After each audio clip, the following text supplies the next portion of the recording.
بازاری ئاڵوگۆڕی دراوەکانە لە هەولێر.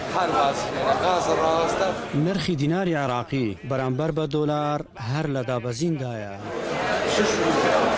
نازم ماوەی چەند ساڵێکە کار لە ئاڵوگۆڕی دراودا دەکات. باسی هۆکارەکانی دابەزینی بەهای دینارم بۆ دەکات بەرامبەر بە دۆلار. هۆکاری بەرزبوونەوەی دۆلار ئەوەیە کە باقی مرکزی کەمیەک دایەتە بازار وەکو پێشان 250 ملیۆن و 200 ملیۆن ڕۆژانە نایەختە بازاری 47 ملیۆن 45 ملیۆن 50 ملیۆن دایەتە بازاری. هۆکارەکەی ئەوەیە کە دۆلار بەرز دەبتەوە. ناجێگیری لە نرخی دۆلاردا بۆ دوو هۆکاری سەرەکی دەگەڕێتەوە وەک دۆلار فڕۆشان باسییان لێوە دەکرێت. یەکێکیان بڕێکی کەم خستنە بازارە لەلایەن بانکی ناوەندی عێراقیەوە و هۆکاری دووەمیش ناردنە دەرەوەی بڕێکی زۆری دۆلارە بۆ وڵاتانی دراوسێ. داواکاریم لە حکوومەتی عێراقی یعنی ئەو ئێستا وەختی وەزعی لە هەموو وەختێک باشترە ڕێژەی خستنە بازار زیادکە بە دنیای و بە هەفتە بە سال 5 ڕۆژ وەش خۆی لێ دێتەوە.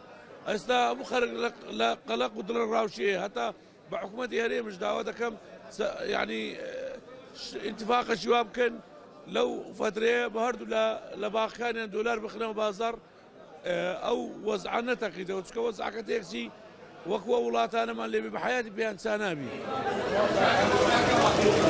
بازارەکە بۆ کڕیار و فرۆشیارانی دۆلار زۆر ئاڵۆزە.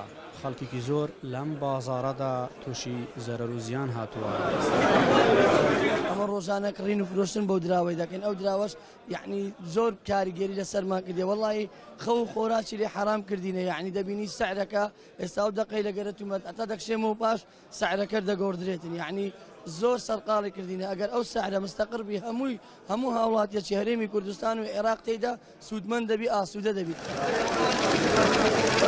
تا ئامادەکردنی ئەم راپۆرتە نرخی 100 دۆلاری ئەمریکی بەرامبەر بە 156350 دیناری عێراقی بوو. ئەحمەد جێباری دەنگی ئەمریکا هەولێر.